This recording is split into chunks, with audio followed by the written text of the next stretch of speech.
নমস্কার সকল ছাত্রছাত্রীকে মানবিক উত্তরণ এবং খাস খবর বাংলার পক্ষ থেকে আন্তরিক অভিনন্দন। সমস্ত অভিভাবকদের আমাদের খাস খবর বাংলা এবং মানবিক উত্তরণের পক্ষ থেকে নমস্কার। আশা করি এই করোনা পরিস্থিতিতে আপনারা সকলেই ভালো আছেন, সরকারি নিয়ম নীতি মেনে বাড়িতেই আছেন। আমাদের যে অনলাইন ক্লাস 10-এর জন্য সেটা চলছে। গতকালও খুব তোমরা ভালোই দেখেছো আশা করি, এবং তোমাদের যা প্রশ্ন তা আমাদের হোয়াটসঅ্যাপ নাম্বারে বা ফেসবুক পেজে আসতে শুরু করেছে। আবার আমি প্রথমাভিক বলে রাখি, তোমাদের যা প্রশ্ন আসবে তোমরা অবশ্যই তা আমাদের হোয়াটসঅ্যাপ নাম্বার 790833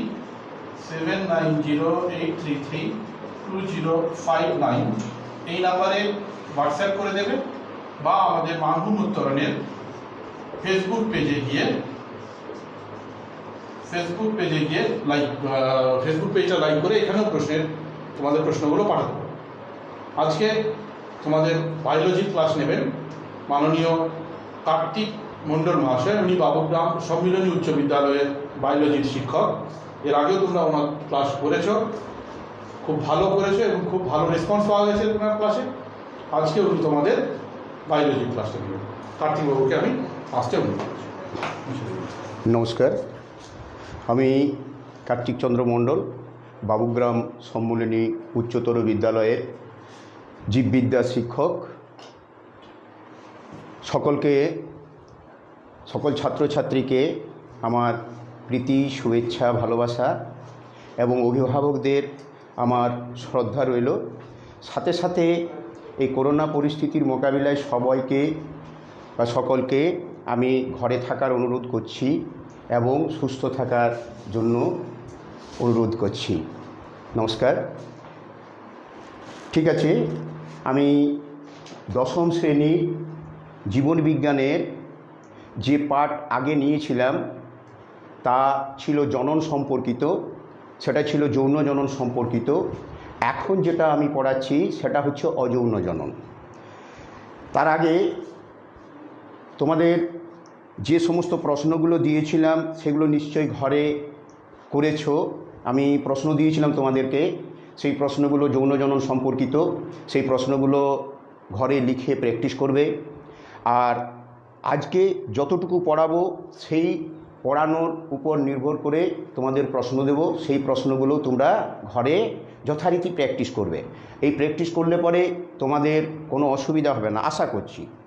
ঠিক আছে, এখন আমি শুরু করছি অযৌন জনন পদ্ধতি।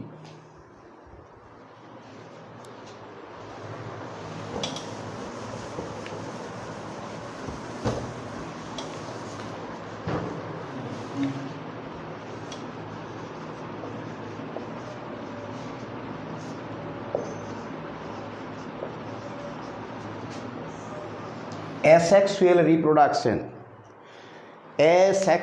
রিপ্রোডাকশন, অযৌন জনন পদ্ধতি। জিনিসটা কি? অযৌন জনন এটা উদ্ভিদ এবং প্রাণীদের দেহে দেখা যায়। এরকম এক ধরনের জনন, যে জননে গ্যামেট উৎপন্ন হয় না বা সংযুক্তি ঘটে না। অর্থাৎ যে জনন পদ্ধতিতে জনন কোষ বা গ্যামেট উৎপন্ন হয় না এবং সংযুক্তিও ঘটে না। কি হয়? একটি জনিত্রী জীব থেকে অপত্য জীব তৈরি হয়, এবং অপত্য জীবগুলো যেগুলো তৈরি হয় সেগুলো বহিরাকৃতিগতভাবে এবং জিনগতভাবে জনিত্রী জীবের মতো হয়।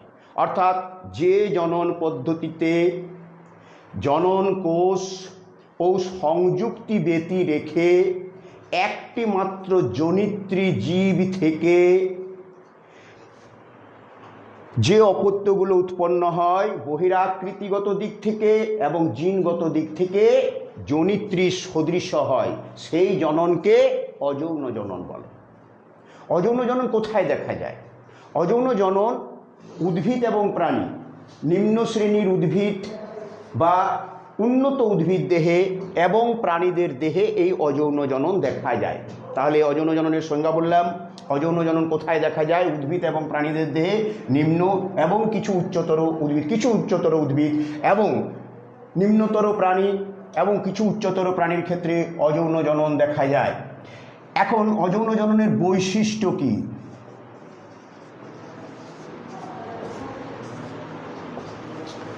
দেখো, অযৌন জননের যে বৈশিষ্ট্য তাতে আমরা বলছি যে অযৌন জনন একটা অনুন্নত পদ্ধতি এবং এক্ষেত্রে মনে রাখবে একটি মাত্র জনিত্রী জীব দেহ দরকার। একটি মাত্র জনিত্রী জীব থেকে অপত্য জীব তৈরি হয়, অর্থাৎ একটি যে কোনো জনিত্রী জীব, সেটা পুরুষ হতে পারে অথবা স্ত্রী হতে পারে। তাহলে যে কোনো এক ধরনের জনিত্রী জীব হলেই অযৌন জনন সম্পন্ন হবে। তাহলে জনিত্রী জীব একটি,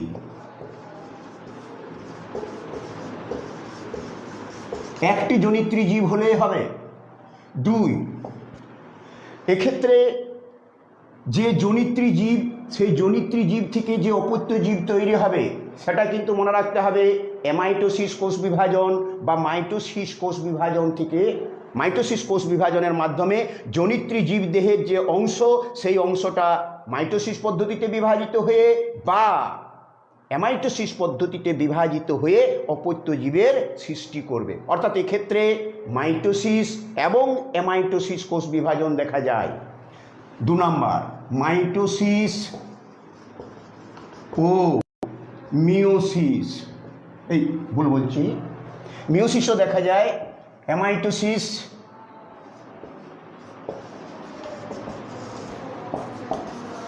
ও মিওসিস কিছু কিছু ক্ষেত্রে, সব ক্ষেত্রে নয়, মনে রাখবে মিওসিসটা কেবলমাত্র রেণু উৎপাদনের সময়ে এটা দেখা যায়, অন্য সময়ে মাইটোসিস অথবা অ্যামাইটোসিস কোষ বিভাজনের সাহায্যে এই অযৌন জননটা সম্পন্ন হয়। তার মানে কোষ বিভাজনটা মাইটোসিস, অ্যামাইটোসিস অথবা মিওসিস কোনো সময় রেণু উৎপাদনের সময়। যে অপত্য জীবগুলো উৎপন্ন হবে সেই জনিত্রী জীবের সঙ্গে একেবারে হুবহু বৈশিষ্ট্য সম্পন্ন হবে। অর্থাৎ অযৌন জননে যে অপত্য জীব তৈরি হয় সেই জীবগুলো জনিত্রী জীবের মতোই হয়, অর্থাৎ বহিরাকৃতিগতভাবে এবং জিনগতভাবে জনিত্রী জীবের মতো হয়। তাই এই জননটাকে আমরা ক্লোনিং বলি, এটাকে আমরা ক্লোনিং পদ্ধতি বলি। অর্থাৎ এই জনন পদ্ধতিটার আরেক নাম হচ্ছে ক্লোনিং পদ্ধতি, মানে যে অযৌন জনন পদ্ধতিতে হুবহু জনিত্রী জীবের মতো অপত্য জীব তৈরি হয় তাকে ক্লোনিং বলে। তাহলে এই যে ক্লোনিং পদ্ধতি, এটা এক ধরনের জনন পদ্ধতি এবং এইটা অযৌন জননের মাধ্যমেই হয়। তাহলে এক্ষেত্রে জনিত্রী জীবের মতোই জনিত্রী জীবের সদৃশ অপত্য জীব তৈরি হয়।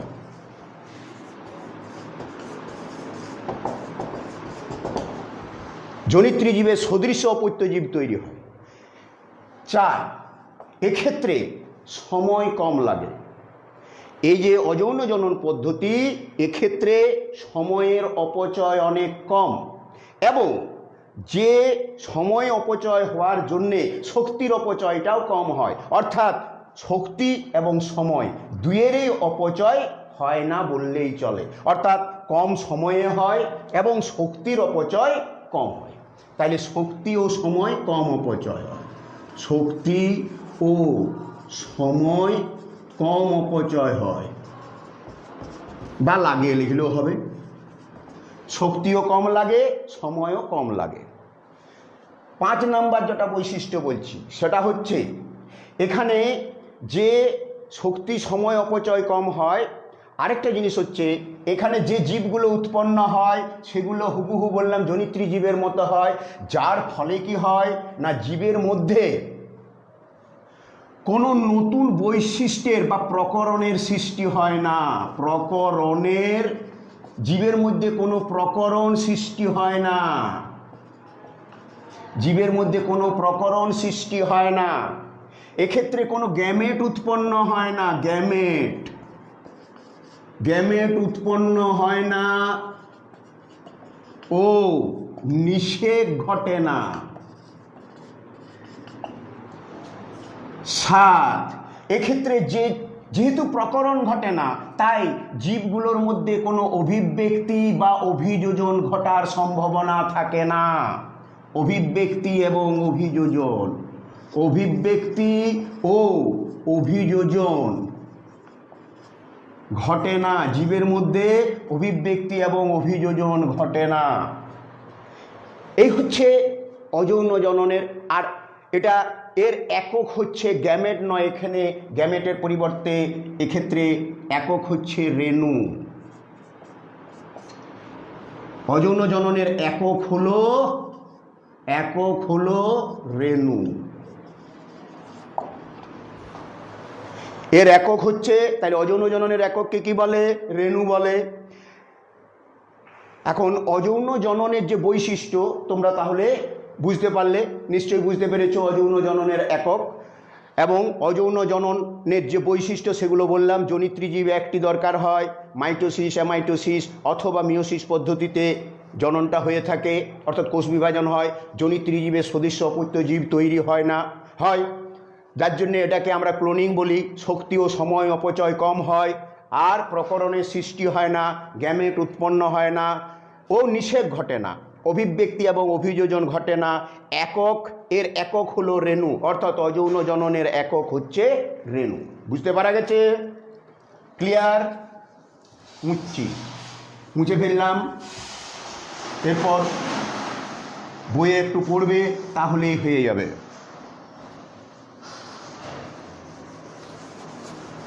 এরপর আমরা যেটা আসছি সেটা হচ্ছে অযৌন জননের প্রকারভেদ।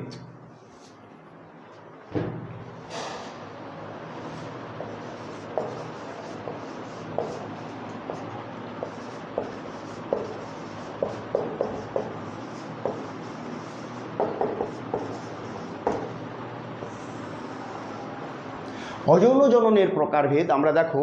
এখন অযৌন জনন কত রকমের আছে? অযৌন জনন 6 রকমের। 1 নাম্বার বিভাজন। বিভাজনের আবার 3টা ভাগ আছে, দ্বিবিভাজন, বহু বিভাজন,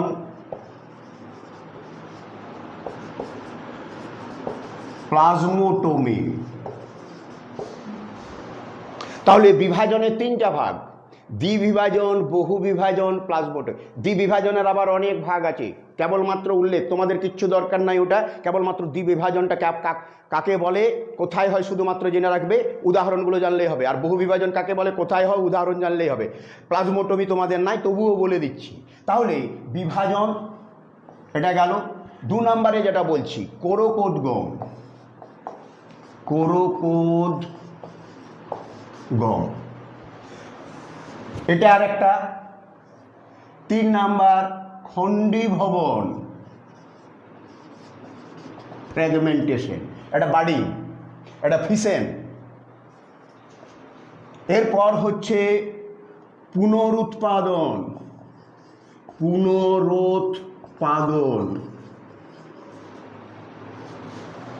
পুনরুৎপাদন, রিজেনারেশন। 5 রেণু উৎপাদন।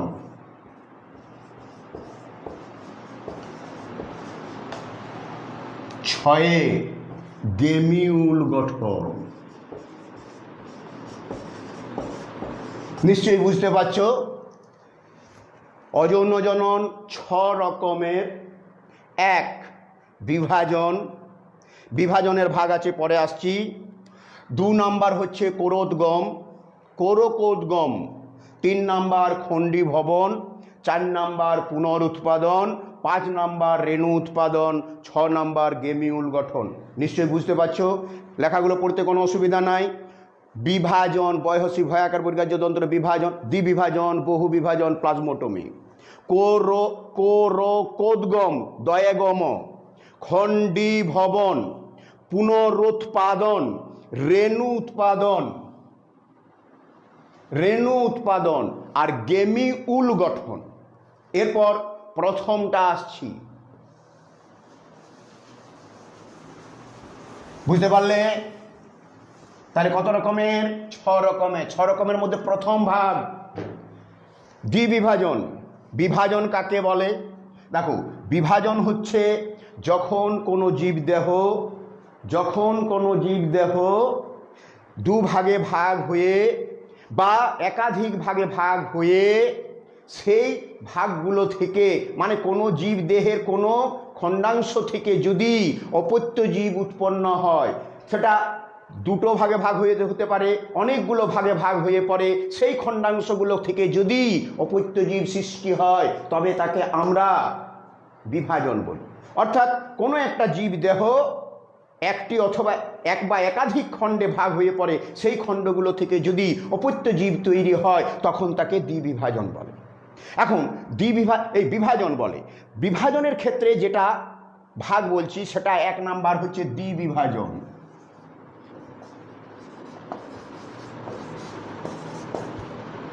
দেখো কিছু কিছু জীব আছে যারা কি করে, তাদের দেহের নিউক্লিয়াস এবং সাইটোপ্লাজম, তাদের দেহের নিউক্লিয়াস এবং সাইটোপ্লাজমকে দুভাগে ভাগ করে দেয়, জীবদেহটাও ভাগ হয়ে যায়। দেখো এটা একটা এমিবা, এই এমিবার দেহে এটা তার নিউক্লিয়াস, এটা তার সাইটোপ্লাজম, এটা তার কোষ পর্দা। এখন এই জীবটা কি করে, প্রথমে এই নিউক্লিয়াসটাকে একটু লম্বাটে আকৃতি ধারণ করে, নিউক্লিয়াসটা লম্বাটে হয়ে যায়, আর এই কোষটাও একটু লম্বাটে হয়ে যায়, এবং এটা আস্তে আস্তে ডাম্বেল আকৃতি ধারণ করে। নিউক্লিয়াসটাও ডাম্বেল আকৃতি ধারণ করে আর কোষটাও ডাম্বেল আকৃতি ধারণ করে। এক সময় কি হয়, এই যে ডাম্বেল আকৃতি মধ্যবর্তী অংশটা আস্তে আস্তে ভিতর দিক, নিউক্লিয়াসটাও দুভাগে ভাগ হয়ে যায় আর সাইটোপ্লাজমটাও ভাগ হয়ে যায়। তাহলে দেখো এখান থেকে এই একটা এমিবা থেকে দুটো এমিবা তৈরি হয়ে গেল। তাহলে এটা দ্বিবিভাজন পদ্ধতি, বুঝতে পারা গেল কি গেল নাই? এটা একটা এমিবা, এই এমিবা দ্বিবিভাজন পদ্ধতিতে বংশ বিস্তার করে যখন পরিবেশ অনুকূল থাকে, যখন পরিবেশ অনুকূল থাকে। এগুলো হচ্ছে অপত্য এমিবা।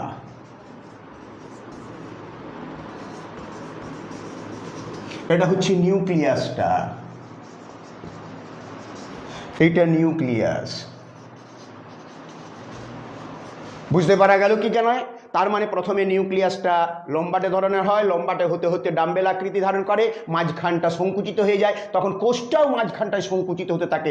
এরপরে নিউক্লিয়াসটা দুভাগে ভাগ হয়ে যায় আর সাইটোপ্লাজমটা যখন ভাগ হয়ে যায় তখন এই জায়গাটা মিশে যাচ্ছে, মিশে যেয়ে পরে দুদিকটা ছেড়ে যায়, ফলে কি হয়, দুটো অপত্য এমিবা তৈরি করে। তাহলে এটা হচ্ছে দ্বিবিভাজন পদ্ধতি। কখন না, এমিবা যখন অনুকূল পরিবেশ, অর্থাৎ পরিবেশে জল, খাদ্য, তাপমাত্রা সব কিছু যখন ঠিক থাকে তখন এই পদ্ধতিতে বংশ এবং অল্প সময়ের মধ্যে অসংখ্য এমিবা তৈরি করতে পারে। এটাকে বলা হয় দ্বিবিভাজন পদ্ধতি। এটা প্যারামিসিয়ামের ক্ষেত্রে দেখা যায়, ইউগ্লিনার ক্ষেত্রে দেখা যায়, তবে সেটা কিন্তু দ্বিবিভাজন হলেও অনেক রকমের দ্বিবিভাজন আবার আছে। কীরকম? এটা হচ্ছে সরল দ্বিবিভাজন পদ্ধতি, অনুদৈর্ঘ্য দ্বিবিভাজন পদ্ধতি, অনুপ্রস্থ দ্বিবিভাজন পদ্ধতি, মানে আড়াআড়ি। বুঝতে পারা গেল? তাহলে এইরকমভাবে দ্বিবিভাজন পদ্ধতির আরও ভাগ আছে। তাহলে কি কি ভাগ? এক হচ্ছে সরল দ্বিবিভাজন পদ্ধতি, অনুদৈর্ঘ্য দ্বিবিভাজন পদ্ধতি, অনুপ্রস্থ বা আড়াআড়ি দ্বিবিভাজন পদ্ধতি। এটা গেল দ্বিবিভাজন পদ্ধতি। এরপর বহু বিভাজন পদ্ধতি বি। দেখো বহু বিভাজন পদ্ধতি কাকে বলে? যখন একটা কোষ থেকে অল্প সময়ের মধ্যেই দুইয়ের চেয়েও অনেক বেশি, অনেক সংখ্যক অপত্য জীব তৈরি করে বিভাজনের মাধ্যমে। কীরকম? দেখো এমিবার ক্ষেত্রেই দেখা যায়, এটা হচ্ছে বহু বিভাজন পদ্ধতি। এই এমিবাটা যখন পরিবেশে, এই যে গ্রীষ্মকাল প্রচণ্ড গরম, ধরো প্রচণ্ড গরম পড়ে গেছে, পরিবেশে জলের অভাব, জল নাই কোথাও, খাবারেরও অভাব, ওই সময় এই এমিবা নিজেকে বাঁচানোর জন্যে এবং তার বংশ বিস্তারের জন্যে নিজেকে তৈরি করে।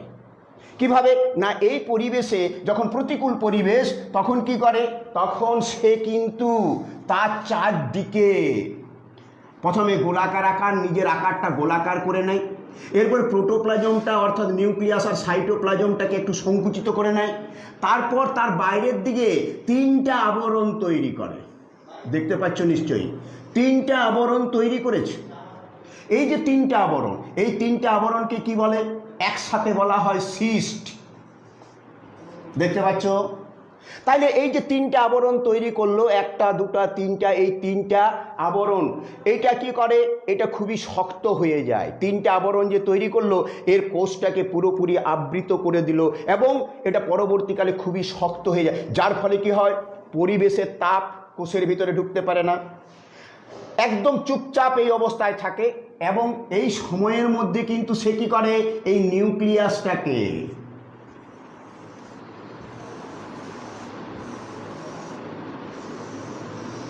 অসংখ্য ছোট ছোট নিউক্লিয়াসে ভাগ করে দেয়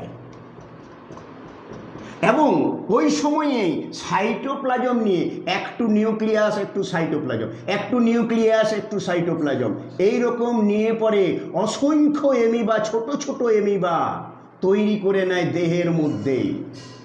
তখন এই যে এমিবাগুলো তৈরি হলো, এই এমিবাগুলোকে আমরা এমিবিউলি বলি বা সিউডোপোডিও রেণু বলি। তাইলে এগুলো রেণুর মতন দেখতে, এগুলোকে সিউডোপোডিও রেণু, সিউডোপোডিও রেণু, সিউডোপোডিও রেণু, এটা সেই সিস্ট। এটাকে আবার এমিবিউলিও বলা হয়। এমিবিউলি বলে এক একটাকে, এই যে ছোট ছোটগুলোকে এক একটাকে কি বলে? এমিবিউলিও বলে। আবার ওগুলোকে সিউডোপোডিও রেণুও বলা হয়। এখন এরপর এই অবস্থাটা যখন কেটে যায়, অর্থাৎ যখন পরিবেশ কি হয়ে যায়? একেবারেই নিজের অনুকূলে চলে আসে, তখন অর্থাৎ পরিবেশে জল, খাদ্য, উষ্ণতা অনুকূল হয়ে যায়, তখন কি হয়? এই যে প্রাচীর, যেটা সিস্ট প্রাচীর, সেটা গলে যায়। গলে গিয়ে পরে ছোট ছোট এমিবিউলিগুলি বাইরে জলে বেরিয়ে আসে এবং পুষ্টি উপাদান সংগ্রহ করে আস্তে আস্তে বড়, অর্থাৎ অল্প সময়ের মধ্যেই তারা কি করে? তারা অসংখ্য এমিবা জন্ম দেয়। তাহলে এটা অনেক, দেখো, বহু বিভাজন। একটা ছিল এমিবা, তার থেকে অসংখ্য এমিবা হয়ে গেল, তাহলে এটাকে আমরা বহু বিভাজন পদ্ধতি বলি। ওকে, এছাড়াও প্লাজমোডিয়ামের ক্ষেত্রেও এরকম দেখা যায়, একই প্রাণীর মতোই প্লাজমোডিয়ামটাও, এটাও প্রোটোজোয়া। প্লাজমোডিয়ামটা ম্যালেরিয়া রোগের জীবাণু, তোমরা নিশ্চয়ই জানো, প্লাজমোডিয়াম ভাইভাক্স, প্লাজমোডিয়াম ফ্যালসিপেরাম, এই যে জীবাণুগুলো, এইগুলোও হচ্ছে এমিবার মতন একটা প্রাণী, যে প্রাণীটা প্রোটোজোয়া পর্বের অন্তর্ভুক্ত। এমিবাও প্রোটোজোয়া পর্বের অন্তর্ভুক্ত, আর প্লাজমোডিয়ামও প্রোটোজোয়া। যখন এটা মানুষের দেহে প্রবেশ করে, মানুষের দেহে রক্তকণিকার মধ্যে প্রবেশ করার পর এই এমিবা যেমন বহু বিভাজন পদ্ধতিতে অসংখ্য এমিবা তৈরি করছে, সেই রকম প্লাজমোডিয়ামও অসংখ্য প্লাজমোডিয়াম তৈরি করে এবং রক্তে তাদের সংখ্যা বৃদ্ধি করে। আর রক্তে যখন সংখ্যা বৃদ্ধি হয়ে যায় তখন প্রচণ্ড জ্বর আসে। তোমরা ম্যালেরিয়া রোগের লক্ষণ জানো?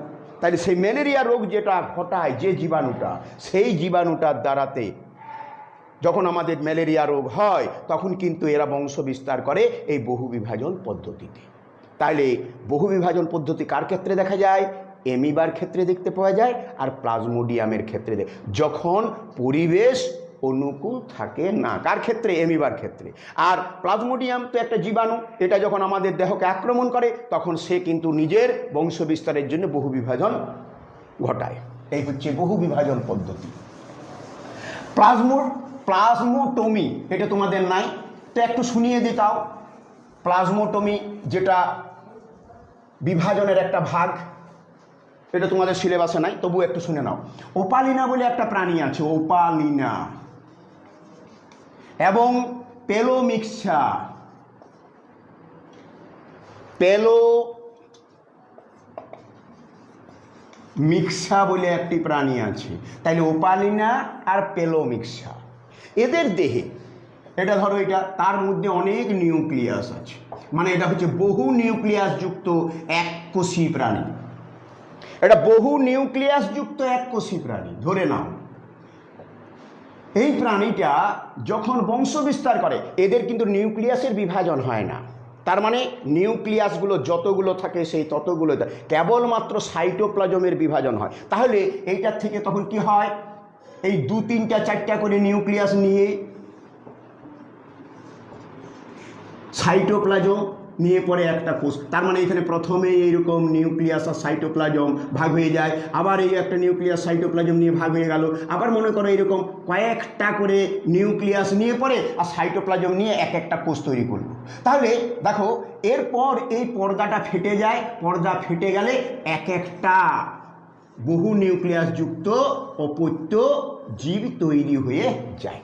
তাইলে এই ওপালিনাটার থেকে দেখো তিনটা ওপালিনা তৈরি হয়ে গেল, বা আরও ওপালিনা তৈরি হতে পারে। এটাও তাইলে এটা এক ধরনের বহু বিভাজন পদ্ধতিতে, কিন্তু এই পদ্ধতিটাতে দেখো নিউক্লিয়াসের কোনো বিভাজন হয় নাই, কেবলমাত্র নিউক্লিয়াসগুলো কী হয়ে গেল, সংখ্যাগুলো কমে গেল ঠিক কথা, কিন্তু অনেকগুলো জীব বহু নিউক্লিয়াস যুক্ত ওপালিনারেই তৈরি হলো। সেরকম প্যালোমিক্সার ক্ষেত্রেও দেখা যায়।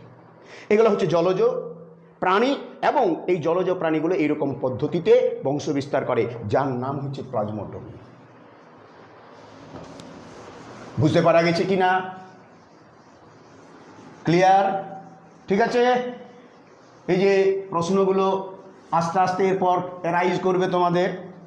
এরপর আমি আসছি যেটা দ্বিবিভাজন হয়ে গেল, বিভাজন হয়ে গেল, এরপর কোরকোদ্গম পদ্ধতি। কোরকোদ্গম কাকে বলে?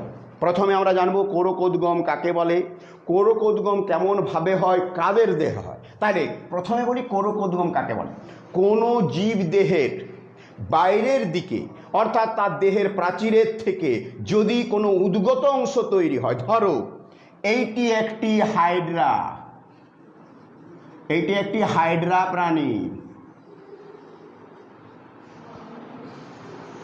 এইটা তার দেহ।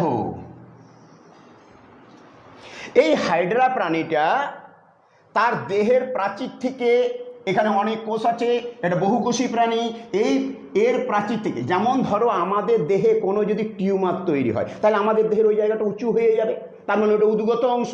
ঠিক সেই রকম এর দেহ থেকে এরকম উদ্গত অংশ তৈরি হয়, তার মানে এখানকার কোষগুলো বিভাজিত হয়ে এইরকম উদ্গত অংশ তৈরি করে, এবং এই উদ্গত অংশটা আস্তে আস্তে বড় হতে থাকে। অর্থাৎ দেহের বাইরে যখন উদ্গত অংশ তৈরি হয়, সেই উদ্গত অংশকে কোরক বলে। তাইলে এই উদ্গত অংশটার নাম কোরক, ইংরেজিতে বাড বলে। এই কোরকটা আস্তে আস্তে আরও বড় হয়, ধরে নাও এটা আরও একটু বড় হয়ে গেল, এরপর কিন্তু এর এই জায়গা থেকে এই যে কর্ষিকাগুলো আছে, সেই রকম কর্ষিকা তৈরি হয়। এইবারে কর্ষিকা যখন তৈরি হয়ে গেল, তখন এই জায়গা থেকে ছেড়ে যায়, এবং এইটা একটা ছোট্ট অপত্য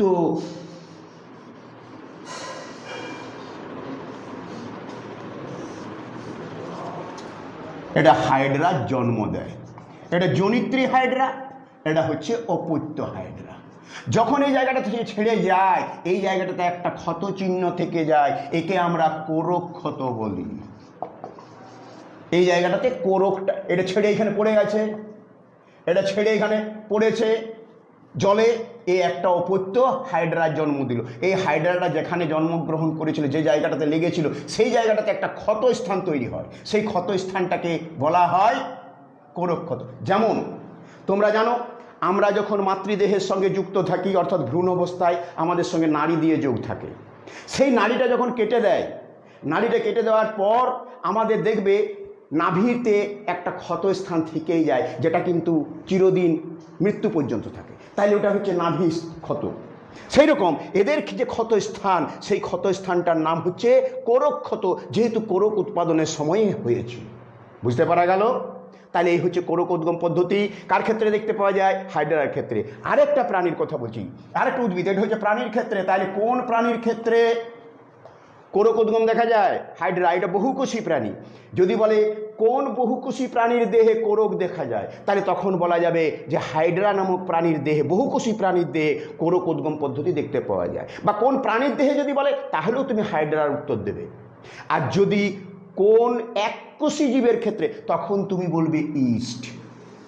এটা হচ্ছে একটা ইস্ট, এখানে তার এইটা নিউক্লিয়াস, এই হচ্ছে সাইটোপ্লাজম। ইস্ট হচ্ছে একটা ছত্রাক, এটা হচ্ছে ইস্ট কোষ বা একটা জীব। এটা ইস্ট কোষও বলতে পারি, কারণ এটা একটা মাত্র কোষ। আবার এটাকে ইস্টকে জীবও বলতে পারি, কারণ এটা জীবের মতন আচরণ করে। তাহলে ইস্ট বলে যে ছত্রাকটা, এককোষী ছত্রাক, এর দেহ থেকেও উদ্গত অংশ তৈরি হয়। তার মানে এই অংশটার থেকে এরকম একটা উদ্গত অংশ তৈরি হয়, আস্তে আস্তে বড় হয়। আর এই উদ্গত, কারণ এটা এককোষী, এর কোষ পর্দাটাই বাইরের দিকে বেরিয়ে যায়। বেরিয়ে যাওয়ার পর এই যে উদ্গত অংশটা তৈরি হলো, এই উদ্গত অংশে এই নিউক্লিয়াস এবং সাইটোপ্লাজম, এই নিউক্লিয়াসটা কিছু অংশ এখানে ঢুকে যায়, ঢুকে যেয়ে পরে এই জায়গাটা বন্ধ করে দেয়। তাহলে এই জায়গাটা এখন বন্ধ হয়ে গেল। তার মানে জেনেটিক বস্তু এইখান থেকে এইখানে চলে গেল। জেনেটিক বস্তু যাওয়ার পর যখন এইখানটাতে বন্ধ হয়ে গেল, এরপর আস্তে আস্তে কিন্তু এটা বড় হতে থাকে। এবারে বড় হওয়ার পর একটা নির্দিষ্ট পরিমাণ বৃদ্ধি পাওয়ার পর এটা ছেড়ে যায়, একটি অপত্য ইষ্টকোষের জন্ম দিতে পারে। এটা আস্তে আস্তে এরপর পুষ্টি উপাদান, পরিবেশ থেকে পুষ্টি উপাদান সংগ্রহ করে নতুন ইষ্টকোষের জন্ম দেয়। আবার কোনো কোনো সময় কি দেখা যায় না, ইষ্টকোষের যে কোরক উৎপন্ন হলো, সেই কোরকটাই আবার আরো কোরক উৎপন্ন করে, এই কোরকটা আবার কোরক উৎপন্ন করে। তাহলে দেখো কোরক থেকে কোরক উৎপন্ন হচ্ছে এবং এটা শৃঙ্খলের মতন তৈরি হচ্ছে।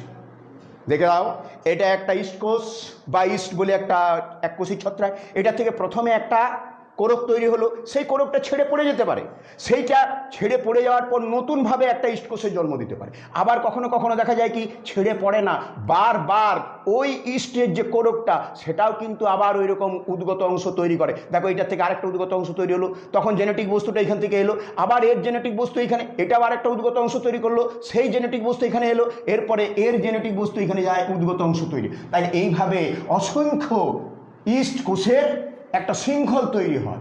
এই যে ইষ্টকোষের শৃঙ্খল তৈরি হচ্ছে, এইটাকে প্রাণী, একটা টরুলা বলে একটা প্রাণী আছে, টরুলা প্রাণী, টরুলা হাইড্রোলাইটিকা, হিস্টোলাইটিকা, টরুলা হিস্টোলাইটিকা বলে একটি প্রাণী আছে, যে প্রাণীর দেখতে, যে প্রাণীর মতন দেখতে হয়। তাই ইস্ট একটা উদ্ভিদ এবং ছত্রাক, তাহলে এটা প্রাণীর মতন দেখতে হচ্ছে। কার মতন? টরুলা প্রাণীর মতো। যদিও এটা উদ্ভিদ, তাই এটাকে আমরা টরুলা দশা বলি। এইটার নাম হচ্ছে টরুলা দশা। তাইলে ইস্টের ক্ষেত্রে যখন অনেকগুলি কোরক পরপর শৃঙ্খলাকারে দেহের সঙ্গে যুক্ত থাকে, সেটি দেখতে টরুলা প্রাণীর মতন হয়। আর এই টরুলা প্রাণীর মতন দেখতে হয় বলে এটাকে টরুলা দশা বলে। তাইলে ইষ্টকোষের ক্ষেত্রে এই কোরক উদ্গম পদ্ধতি দেখতে পাওয়া যায়। তুমি কি চা খেলে নেই কেন? খেয়ে নিতে পারতে? আচ্ছা, ওকে। তাহলে কোরকোদ্গম পদ্ধতি হয়ে গেল। তাহলে কোরকোদ্গমের পরে আমাদের আছে খণ্ডী ভবন পদ্ধতি। তাহলে কোরকোদ্গম পদ্ধতি কোথায় দেখা যায়, কোরকোদ্গম পদ্ধতি কাকে বলে, কোরক কাকে বলে বললাম। এরপর আমরা আসছি খণ্ডী ভবন পদ্ধতি। কিছু কিছু সূত্রাকার শ্যাওলা আছে, যে শ্যাওলাগুলো বা কিছু কিছু প্রাণী আছে যাদের দেহটা খণ্ড খণ্ড হয়ে যাওয়ার পর প্রত্যেকটা খণ্ড থেকে নতুন কোষ বিভাজন এবং বৃদ্ধির দ্বারা নতুন অপত্য জীবের জন্ম দিতে পারে, তখন তাকে খণ্ডী ভবন বলে। যখন কোনো একটা জীব তার দেহের খণ্ড খণ্ড অংশ যদি হয়ে যায়, সেই খণ্ডাংশগুলো থেকে যদি অপত্য জীবের জন্ম হয়, তখন তাকে খণ্ডী ভবন বলে। কোথায় দেখতে পাওয়া যায় খণ্ডী ভবন? স্পাইরোগায়রা। দেখো এইটা একটা স্পাইরোগায়রা, এটা বহুকোষী শ্যাওলা। এটা পুকুরের জলে তোমরা যখন স্নান করো, এই গ্রীষ্মকালে যদি তোমরা পুকুরে কেউ স্নান করো, তাহলে দেখতে পাবে সরু সরু সুতোর মতো, একদম চুলের মতো এক গোছা গোছা থাকে, জলে ভেসে বেড়ায়, দেখতে সবুজ বর্ণে, কিছুটা হলুদ সবুজ। এবং ওগুলো যদি হাত দিয়ে তোলো তাহলে দেখবে পিচ্ছল লাগছে, এবং গায়েও অনেক সময় লেগে যায়। গ্রামের ছেলেরা যখন ওই পুকুরে গ্রীষ্মকালের দিনে স্নান করে, ওই পুকুরের জলে পেঁজা তুলার মতন ওলা ভাসতে থাকে। তাহলে সেইগুলো হচ্ছে, এবং ওটাকে যদি হাত নিয়ে দেখো তাহলে দেখবে সরু সরু সুতোর মতো আছে। আসলে ওটা হচ্ছে সূত্রাকার শ্যাওলা। আর এই সূত্রাকার শ্যাওলাতে এইরকম অনেক কোষ দিয়ে দেহটা গঠিত হয়। আর এতে কি থাকে? এইরকম ক্লোরোপ্লাস্ট থাকে। এটা কিন্তু নিউক্লিয়াস, এইটা হচ্ছে ক্লোরোপ্লাস্ট, এটা ক্লোরোপ্লাস্ট।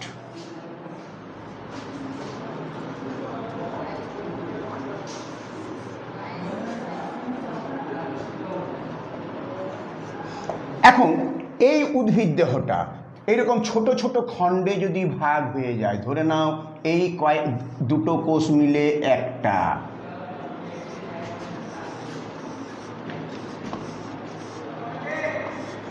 আবার এইটা একটা ভাগ হয়ে গেল। কেন ভাগ হয়, কিভাবে ভাগ হয় বলছি, আগে এঁকে নিই তারপরে বলছি। দেখো তাহলে এই যে স্পাইরোগাইরাটা, এটা একটা স্পাইরোগাইরা, জলজ শ্যাওলা, স্পাইরোগাইরা। এটা জলজ শ্যাওলা, সরু সুতোর মতো।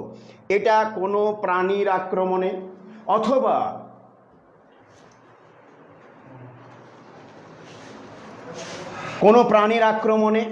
অথবা জলের স্রোতজনিত কারণে যদি এটা খণ্ডে খণ্ডে ভাগ হয়ে যায়, সেই খণ্ডিত অংশগুলোর থেকে পরবর্তীকালে এক একটা কোষ বিভাজন এবং বৃদ্ধির দ্বারা এক একটা শ্যাওলার জন্ম দিতে পারে। এটাকে তাহলে আমরা কি বলছি, খণ্ডীভবন পদ্ধতি। বুঝতে পারা গেল কি গেল নাই?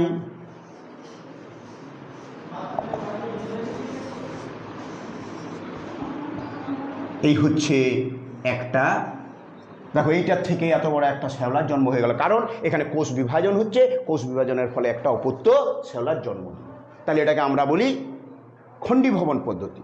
তোমরা তারা মাছের দেহ দেখেছো, তারা মাছের দেহটা এইরকম 5টা বাহু। এই 5টা বাহু যে কোনো একটা খণ্ডাংশ থেকে তারা মাছের জন্ম হতে পারে। সাগর কুসুম, প্রবাল, এরা হচ্ছে সামুদ্রিক জীব, বহুকোষী জীব, এরা হচ্ছে প্রাণী। এই প্রাণীগুলোর দেহ থেকে যদি কোনো খণ্ডাংশ তৈরি হয়, কোনো জলজ প্রাণীর আক্রমণে বা কোনো কারণে যদি তার দেহের কোনো খণ্ড তৈরি হয়ে যায়, সেই খণ্ডটা কোষ বিভাজনের মাধ্যমে অপত্য জীবের জন্ম দিতে পারে, তখন এটাকে আমরা খণ্ডীভবন পদ্ধতি বলি। তাইলে উদ্ভিদের ক্ষেত্রে স্পাইরোগাইরা, আর প্রাণীর ক্ষেত্রে যেটা বললাম তারা মাছ, সাগর কুসুম। বুঝতে পারা গেল কি গেল নাই? আন্ডারস্ট্যান্ড? এরপর যেটা বলছি বুঝতে পেরেছো তো? সকলকে জিজ্ঞাসা করছি।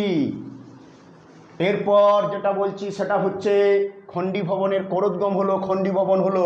এরপর পুনরুৎপাদন পদ্ধতি। পুনরুৎপাদন পদ্ধতি, পুনরুৎপাদন পদ্ধতি কি? যখন কোনো একটা জীব দেহ, এটা উঠছে না ঠিক আছে, যখন কোনো একটা জীবদেহ কোনো একটা জায়গা খণ্ডিত হয়ে গেল, খণ্ডাংশটা, সেই খণ্ডাংশ থেকে বৃদ্ধি এবং বিভাজনের মাধ্যমে যদি অপত্য জীবের জন্ম দেয়, তখন তাকে পুনরুৎপাদন বলে। এখন পুনরুৎপাদন কোথায় দেখতে পাওয়া যায়? শোনো, পুনরুৎপাদন দেখা যায় যে জীবটা, সেটা হচ্ছে প্ল্যানেরিয়া। প্ল্যানেরিয়া বলে একটি প্রাণী, এটা কৃমি জাতীয় প্রাণী, এটা কৃমি জাতীয় প্রাণী। এই কৃমি জাতীয় প্রাণীটা দেখতে এইরকম। এই প্রাণীটার দেহটা যদি খণ্ড খণ্ড হয়ে যায়, প্রত্যেকটা খণ্ড থেকে একটা করে প্ল্যানেরিয়ার জন্ম হবে। দেখো এইটা ছিলই, এইবারে যে অংশটা তৈরি হচ্ছে সেইটা হচ্ছে এইটা। তাইলে এটা কি করে হয় না, এখান থেকে বৃদ্ধি এবং বিভাজনের মাধ্যমে নতুন প্ল্যানেরিয়ার জন্ম হলো। বুঝতে পারা গেল কি গেল নাই? আবার এইটার থেকে যদি ধরো, তাহলে এই অংশটা আছেই, এই জায়গাটা তো আছেই। এরপরে এই যে অংশটা, এইটা কিন্তু তৈরি হচ্ছে, অর্থাৎ এই অংশটা, আবার এই অংশটাও তৈরি হলো। তার মানে এই অংশটা তৈরি হলো, আর তাহলে এই অংশটা ছিল, এই অংশটার থেকে মুখ দিকটা, এই দিকটা, পিছনের দিকটা, লেজ দিকটা, অর্থাৎ এইরকমভাবে একটা কোনো প্রাণীর দেহ যদি খণ্ডে খণ্ডে ভাগ হয়, সেই খণ্ডাংশ থেকে যদি অপত্য জীবের উৎপন্ন হয়, তখন তাকে পুনরুৎপাদন বলে। এই পুনরুৎপাদনটাকে বলা হয় মরফোলেক্সিস। মনে রাখবে এটা, মরফোলেক্সিস কি? মরফোলেক্সিস। আচ্ছা, তোমরা ঘরে অনেক সময় দেখেছো, কি দেখেছো, যে টিকটিকি লেজটা কেটে যায়। লেজটা কেটে যাওয়ার পর ওই টিকটিকিটারেই লেজটা আবার, ধরো এইটা একটা টিকটিকি লেজ ছিল, কোনো কারণে একটুকু আঘাত করে দিলেই এই লেজটা কেটে, কিন্তু এই লেজের কেটে যাওয়া অংশটা থেকে আর টিকটিকির জন্ম হয় না। এই অংশটা আবার বৃদ্ধি এবং বিভাজন এবং বৃদ্ধির দ্বারা লেজ অংশ, এটা কিন্তু জনন পদ্ধতি নয়, তবে এটাকে আমরা পুনরুৎপাদন পদ্ধতি বলি। তবে এটা হচ্ছে জীবদেহের কোনো অঙ্গের বৃদ্ধি, এটা জনন যদিও নয় তবু এটাকে আমরা পুনরুৎপাদন বলি। তবে এটার নাম হচ্ছে এপিমরফোজেনেসিস। এপিমরফোজেনেসিস এটা টিকটিকির ক্ষেত্রে দেখা যায়। তাহলে এটার নাম মরফোলেক্সিস আর এটার নাম হচ্ছে এপিমরফোজেনেসিস। বুঝতে পারা গেছে? পুনরুৎপাদন পদ্ধতি বুঝতে পারা গেল। প্ল্যানেরিয়া বলে একটা কৃমি জাতীয় প্রাণীর ক্ষেত্রে দেখতে পাওয়া যায়। আর টিকটিকির লেঞ্জের যে উৎপাদন, সেই লেঞ্জ অংশটার উৎপাদন পদ্ধতিটাও পুনরুৎপাদন, কিন্তু ওটাকে আমরা জনন বলি না, কারণ ওইখান থেকে জীব উৎপন্ন হয় না। এরপর যেটা আসছি সেটা হচ্ছে রেণু উৎপাদন পদ্ধতি, স্পোরুলেশন, রেণু উৎপাদন। তোমরা জানো মস, ফার, শ্যাওলা, ছত্রাক, এদের দেহে কোনো ফুল হয় না, এরা অপুষ্পক উদ্ভিদ। মস, ফার্ন এবং শ্যাওলা আর ছত্রাক। ঠিক আছে, আচ্ছা, এই যে রেণু, এটা আসলে কি? রেণু হচ্ছে উদ্ভিদ দেহ থেকে উৎপন্ন অযৌন জননের একক। এটা এক কোষী,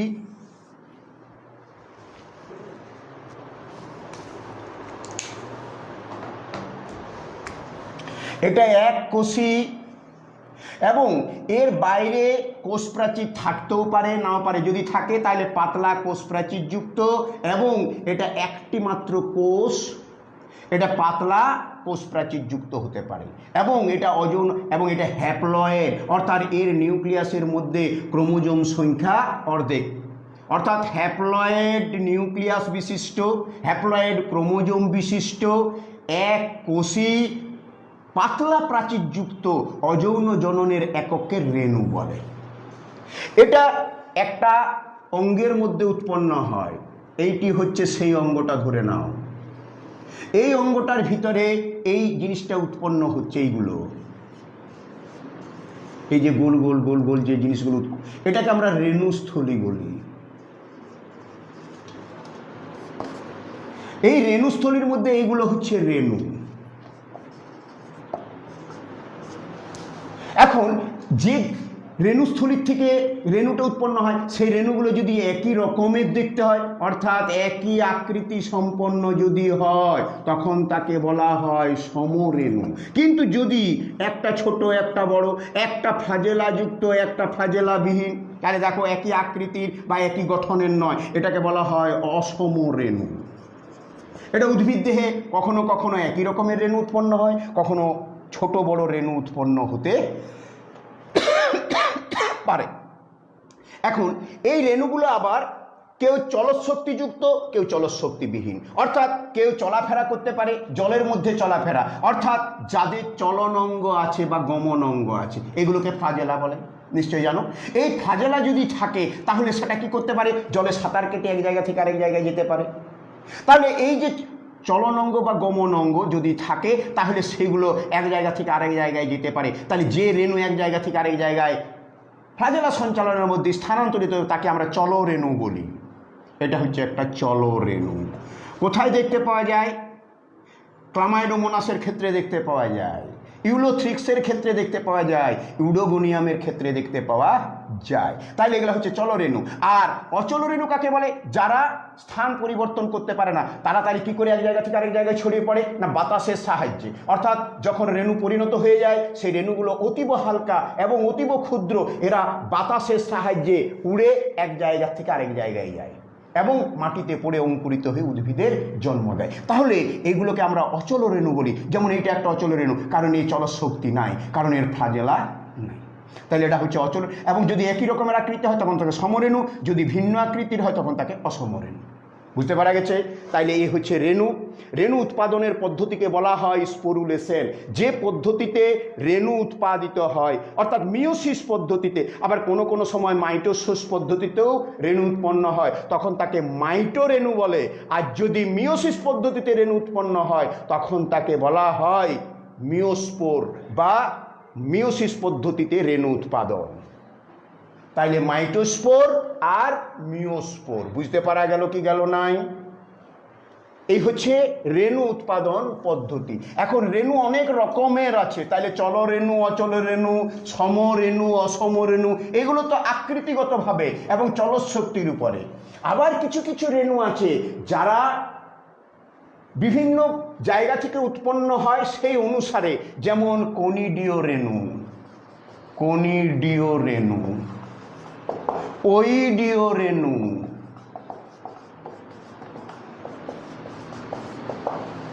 স্পোরেঞ্জিও রেণু,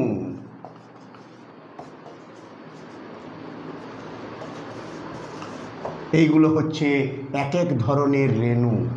এই রেণুগুলো বিভিন্ন ছত্রাক জাতীয় উদ্ভিদে উৎপন্ন হয় এবং এই রেণুগুলো অচল রেণু, কনিডীয় রেণু, ওইডীয় রেণু, স্পোরেঞ্জিও রেণু। তাহলে রেণু উৎপাদন হয়ে গেল। তাহলে রেণু উৎপাদন কাকে বলে, রেণু উৎপাদন কোথায় হয়, কোন উদ্ভিদে হয়, রেণু উৎপাদন, রেণু কত রকমের, রেণু কি, সবই বললাম। এরপর যেটা বলছি সেটা হচ্ছে গেমিউল গঠন।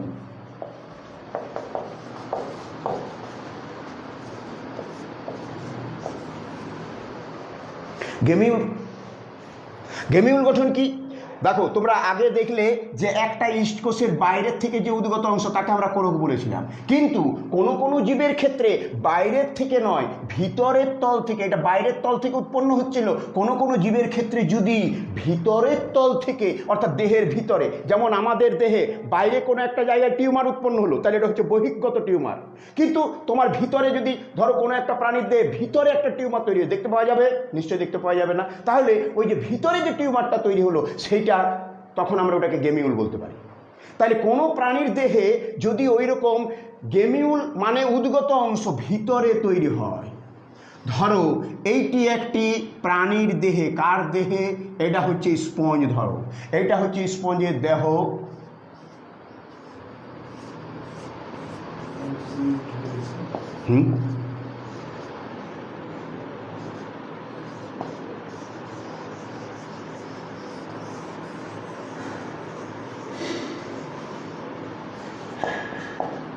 এটা একটা স্পঞ্জের দেহ।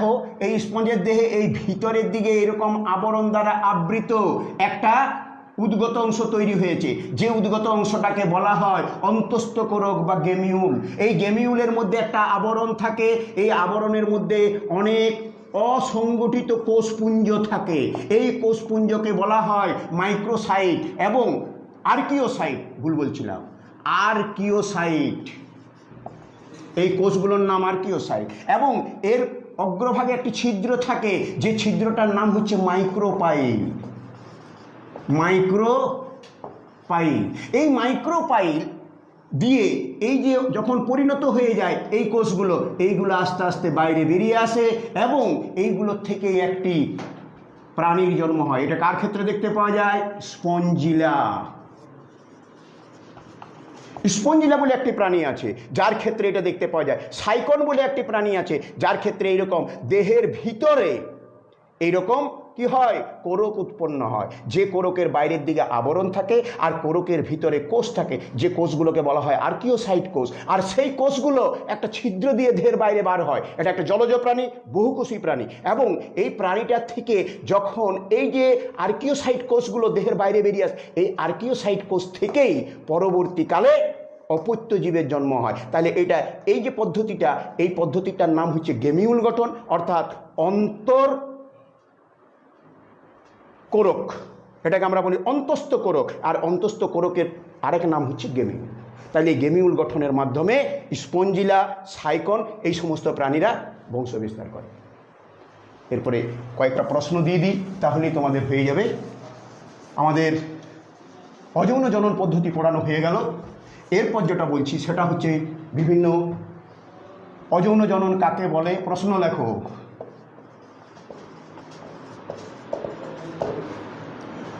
অযৌন জনন এবং যৌন জননের, অযৌন জনন ও যৌন জনন তোমাদের আগের দিন পড়ানো হয়েছিল। অযৌন এবং যৌন জননের পার্থক্য লেখো। অযৌন জননের একক কি? অযৌন জননের বৈশিষ্ট্য।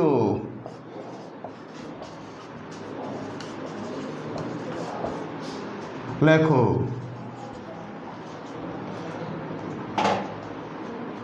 বিভাজন কাকে বলে? এটি কয় প্রকার ও কি কি? প্রত্যেক প্রকারের উদাহরণ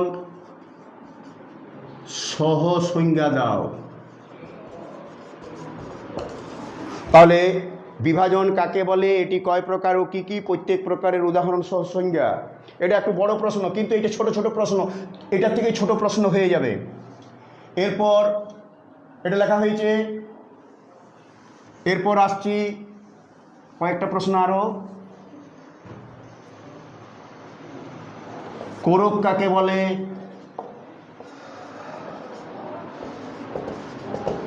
কোরকোদ্গম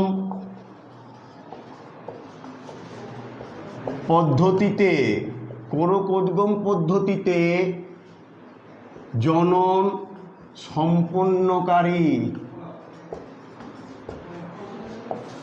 জীবের নাম লেখো, মানে প্রাণী এবং উদ্ভিদ।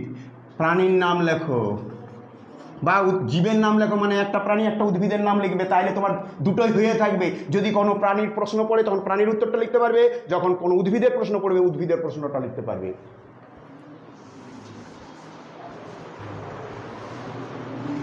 পুনরুৎপাদন পদ্ধতি উদাহরণ সহ ব্যাখ্যা, উদাহরণ সহ সংজ্ঞা দাও, বা উদাহরণ সহ বর্ণনা দাও। পুনরুৎপাদন পদ্ধতির উদাহরণ সহ বর্ণনা দাও।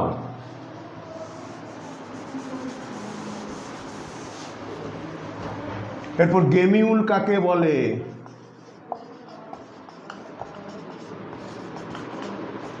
এটি কোথায়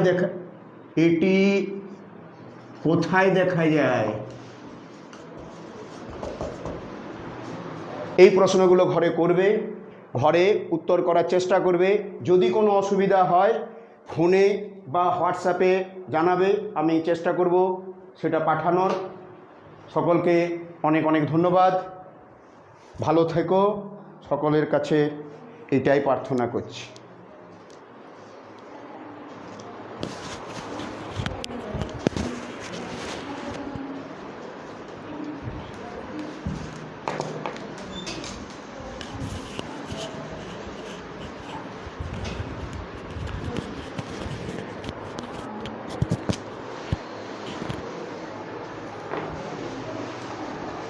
ধন্যবাদ কার্তিকবাবুকে আজকের এই পাঠদানের জন্য। আশা করি তোমাদের ভালো লেগেছে। আমি বোর্ডটা মুছে দিচ্ছি, তোমরা নোট ডাউন করে নেবে। যা যা প্রশ্ন উনি দিলেন সেই প্রশ্নের উত্তর অবশ্যই করবে, এবং চেষ্টা করবে যে এই প্রশ্নের যদি কিছু সমস্যা থেকে থাকে তাহলে তোমরা আমাদের হোয়াটসঅ্যাপ নাম্বারে তা জানানোর চেষ্টা করবে। আমি আরও একবার হোয়াটসঅ্যাপ নাম্বারটা লিখে দিচ্ছি, 7908332059। এই নাম্বারে গিয়ে বা মানভূম উত্তরণের ফেসবুক পেজে গিয়েও তোমরা তোমাদের উত্তরটা, প্রশ্নগুলো করতে পারো। এফবি পেজে গিয়েও প্রশ্নের উত্তর করতে পারো। সকলকে আরেকবার বলছি, তোমরা মানভূম উত্তরণের ফেসবুক পেজটা লাইক করো। অভিভাবকদেরও বলছি আপনারা মানভূম উত্তরণের ফেসবুক পেজটা লাইক করুন। ওখানে প্রত্যেক দিন আমাদের পড়াশোনার বিষয়ে আরও অনেক ধরনের তথ্য দেওয়া থাকে। যাবতীয় প্রশ্নের উত্তরও ওখানে পাবেন আপনারা। আমাদের যাবতীয় ভিডিওগুলো যা এখানে দেখতে পাচ্ছেন সেটাও ওখানে পাবেন। ফেসবুক পেজ মানভূম উত্তরণ এবং ফেসবুক পেজ খাস খবর বাংলা, এটাকে আপনারা লাইক করুন। আশা করি ভালো আছেন, সুস্থ থাকুন, বাড়িতে থাকুন, সরকারি নির্দেশ মেনে চলুন এবং যতটা সম্ভব ভিডিওটাকে শেয়ার করুন। ধন্যবাদ। কালকে আমাদের পড়াবেন বাংলা অমৃতবাবু, ঠিক 6:30টায় একই সময়ে একই চ্যানেলে বাংলা পড়াবেন অমৃতবাবু। সকলকে আন্তরিক ধন্যবাদ।